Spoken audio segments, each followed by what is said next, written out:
Vous êtes chez Tartampion? Salut à tous. Aujourd'hui, j'ai envie de vous présenter la bande dessinée Imbattable de Pascal Jousselin chez Dupuis. Alors, qui est imbattable? C'est tout simplement le plus fort de tous les super-héros et les super-héros de BD. En effet, Imbattable va vraiment jouer avec tous les codes de la BD, qu'ils soient d'ordre graphique ou même physique. Mais chut, je n'en dis pas plus. Je vous laisserai bien sûr un petit peu plus découvrir. En tout cas, il va se balader partout dans votre BD, mais surtout de case en case. Il vous faudrait presque une feuille pour pouvoir la lire correctement. Sur certaines planches, il faut une feuille. Sur d'autres, il faut au contraire avoir déjà la notion de la planche en entier.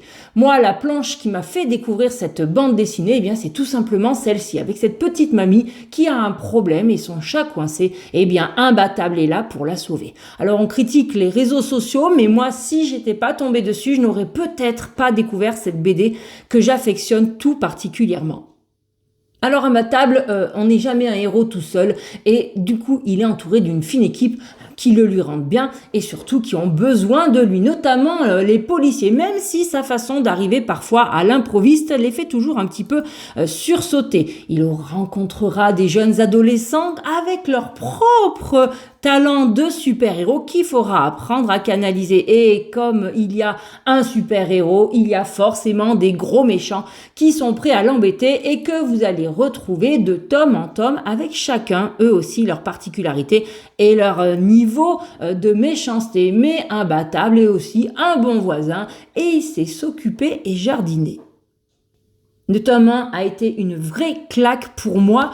Quand j'ai lu cette bande dessinée, j'y sais pas possible, mais j'aurais dû inventer, créer ça. Et c'est génial. Qui est cet auteur? De quoi s'est-il inspiré? Donc ça me donnera envie de découvrir tout ce qu'il fait et surtout de suivre la série. Voilà pourquoi je suis bien évidemment tombée dans le tome numéro 2 qui nous permet de retrouver à nouveau les méchants du tome numéro 1, mais aussi de nouvelles menaces prêtes à nous embêter, même si elles viennent d'un petit peu plus loin que l'on pensait. En tout cas, il faudra les battre, mais Imbattable est là, et même dans son quotidien, il saura vous montrer comment c'est pratique d'avoir parfois un super-héros. Ce deuxième tome est très bon, mais il m'a moins mis la claque du premier. Si on veut faire un parallèle avec le jeu de société, si vous suivez le jeu de société, ça me donne un petit peu cet effet-là aussi dans Micro Macro. C'est toujours aussi sympa de jouer la carte et de résoudre les énigmes, si vous connaissez ce jeu-là. Mais le tome 2 donne un petit peu un effet de déjà-vu. En revanche, je vous recommande quand même de lire le tome 2, bien sûr, mais le tome numéro 3 est juste énorme. Et là, je vais vous montrer très peu de choses parce que sinon, je vais vous gâcher tout le plaisir. Pascal est encore allé, je vais l'appeler Pascal, on va être potes maintenant, est encore allé plus loin dans son imaginaire et a inséré des nouvelles choses que je brûle de vous dire, mais je ne veux pas vous spoiler dans la BD, ce qui fait que j'ai retrouvé le coup de cœur du tome numéro 1.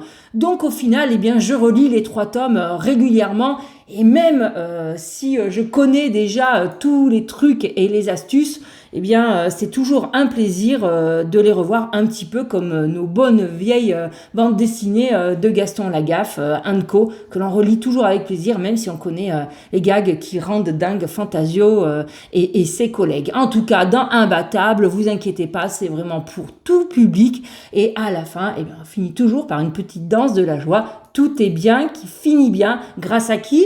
Grâce à Imbattable.